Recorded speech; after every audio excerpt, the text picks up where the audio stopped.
Монгол Улсын ерөнхийлөгч Хүрс Сүхбаатар санаачилсан Улсын их хурлын гишүүнийг эргүүлэн татах тухай хуулийн төслийг засгийн газар дэмжсэн санал гаргалаа. За ингэснээр эрэх даваа гарагт Улсын их хурлд өргөн барихаар болж байна. За тухайлбал хуулийн төсөлд нэг анхаарал татах үе тусгасан нь улс төрийн хүрээнийхний анхаарлыг татаад байна. За тухайлбал Улсын их хурлын гишүүн чуулганы хуралдааныхаа 50% суугаагүй бол эргүүлэн татахаар хуулийн төсөлд тусгажээ. За иргэд хуулийн төслийн талаар ийм байр суурь илэрхийлж байна. Шаардлагатай энэ эргүүлэн татсан дээр л дээ. Янз бүрийн хэрэг тологдож байна, өнөө хөдөл мэддэхгүй байна, шүүх цагдаа ялгаж өгч чадахгүй байна. Хуралдаа суухгүй байна, ерөөсөө хуралдаа суухгүй. Тэгэд ард түмнийхээ тэдэ үнэхээр сэтгэл гаргахгүй байна, тангаргадаа өнж биш байна. Ямар ч байгууллагын хүн чинь нэг хариуцлагатай байх ёстой ч тэр хариуцлага алдвал тэр хүн ажлаасаа халагддаг ч юм уу, эсвэл өөрийнхөө суулыг тавьж өгдөг ч юм уу, ямар нэгэн тийм юм бол байдаг штэ. Тэрнтэй адилхан улсын хуралч гэснээр тийм л баймаар. Одоо ингээл улсын хурлын чуулганыг ингээл харж байхад нэг 126 гишүүнээс би ер нь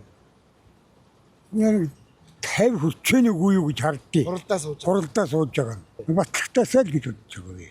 Яг хариуцлага алдсан тохиолдолд бол буцаан татах нь бол зөв л гэж бодож байна. Эцсийн шийдвэрээ гаргахад яг тэр нөгөө юу гэдгийг болсон явдал яг үнэхээр тийм гүтгэлэг ч юм уу эсвэл айлгалтай байна уу те эсвэл үнэхээр хариуцлага алдсан байна уу гэдгийг сайн тодорхойлж ижил шийдвэр гаргах хэрэгтэй байх л та.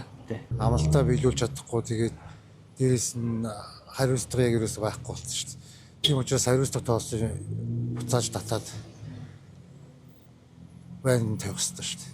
Оронд нь хийж чаддаг амлалтаа биелүүлж чаддаг тийм хүмүүс гарсан дээр билгүүт. За мөн ерөнхийлөгчийн санаачилсан хуулийн төсөлд ёс зүйн зөрчил гаргасан бол өргөсөн тангаргаасаа няцаж ноцтой зөрчил гаргасан гишүүний ёс зүйн дэд тараа болон улсын их хурлын нэгдсэн чуулганаар заавал хэлэлцүүлж үндсэн хуулийн цэцгийн шийдвэрээр эргүүлэн татах. За гэмт хэрэг үйлдсэн шүүхээр эцсэн тогтоогдсон бол эргүүлэн татах. За жагсаалтаар сонгогдсон гишүүн ёс зүйн ноцтой зөрчил гаргасан бол түүнийг эргүүлэн татахаар тусгаад байгаа юм а. За харин улс төрийн хүрээнийхний дунд гишүүнийг эргүүлэн татах хуулийн төсөл нь улс төрчид нэгнээ намдаг хэрэгсэл болохгүй гэсэн болгоомжилж байна. За ийхүү удахгүй хуулийн төслийг улсын их хурл хэлэлцэж эхлэхээр болоод байна.